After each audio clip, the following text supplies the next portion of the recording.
আল্লাহ তাআলা কিয়ামতের দিন সাইয়েদনা নূহ আলাইহিস সালামকে বলবেন, নূহ তুমি কি দাওয়াত পৌঁছিয়েছো তোমার উম্মতের কাছে? নূহ আলাইহিস সালাম বলবেন, হ্যাঁ আমি পৌঁছিয়েছি। এবার নূহের উম্মতকে আল্লাহ জিজ্ঞেস করবেন, এ নূহের উম্মতেরা, তোমাদের নবী নূহ কি দাওয়াত পৌঁছিয়েছে? নূহের উম্মত বলবে, না আল্লাহ, আমাদের কাছে কোনো সতর্ককারী আসে নাই, কোনো নবী টবি আসে নাই, কোনো দাওয়াতও আমরা পাই নাই, আপনারাও চিনি নাই, জান্নাতও চিনি নাই, জাহান্নামও চিনি নাই। নূহ আলাইহিস সালাম বিপদে পড়ে যাবেন।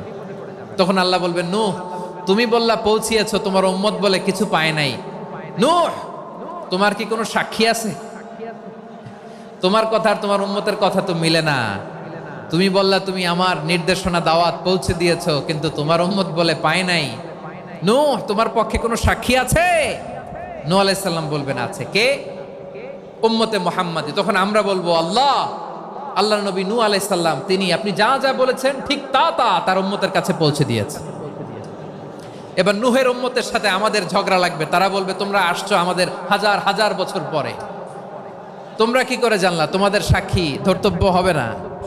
আমরা তখন বলবো, আমাদের কোরআনে তোমাদের নবীর নামে আল্লাহ তাআলা একটা সূরা নাজিল করেছেন, সূরাতে নূহ। আওয়াজ করে পড়েন আল্লাহু আকবার। আমরা বলবো, আমাদের কোরআনে তোমাদের নবীর কথা আল্লাহ আমাদেরকে জানিয়েছেন, দিন রাত এক করে তোমাদের কাছে তিনি দাওয়াত পৌঁছেছেন। তোমরা কানের মধ্যে হাত দিয়ে রাখতা, চেহারাটা কাপড় দিয়ে ঢেকে রাখতা, আল্লাহর নবী নূহকে পিটিয়ে ছালা দিয়ে পেঁচিয়ে তোমরা পাহাড়ে তুলে রেখে আসতা। সব আমরা জানি। আমরা যখন বলবো এই কথা, নূহের উম্মত চুপসে যাবে।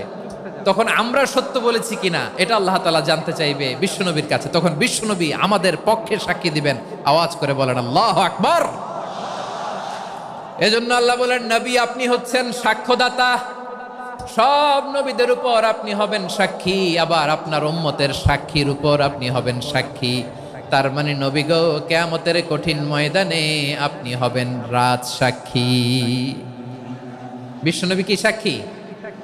আওয়াজ করে বলেন, রাজ সাক্ষী, সব সাক্ষীর বড় সাক্ষী। এজন্য বিশ্বনবীকে আল্লাহ তাআলা প্রথম যে বৈশিষ্ট্যটা দিয়েছেন সেটা হচ্ছেন শাহিদ। তিনি সাক্ষ্যদাতা, witness for all messenger of god and for all of us. সুবহানাল্লাহ পড়েন। তাহলে এক নাম্বার বৈশিষ্ট্য বুঝতে পেরেছেন? বুঝতে পেরেছেন সবাই?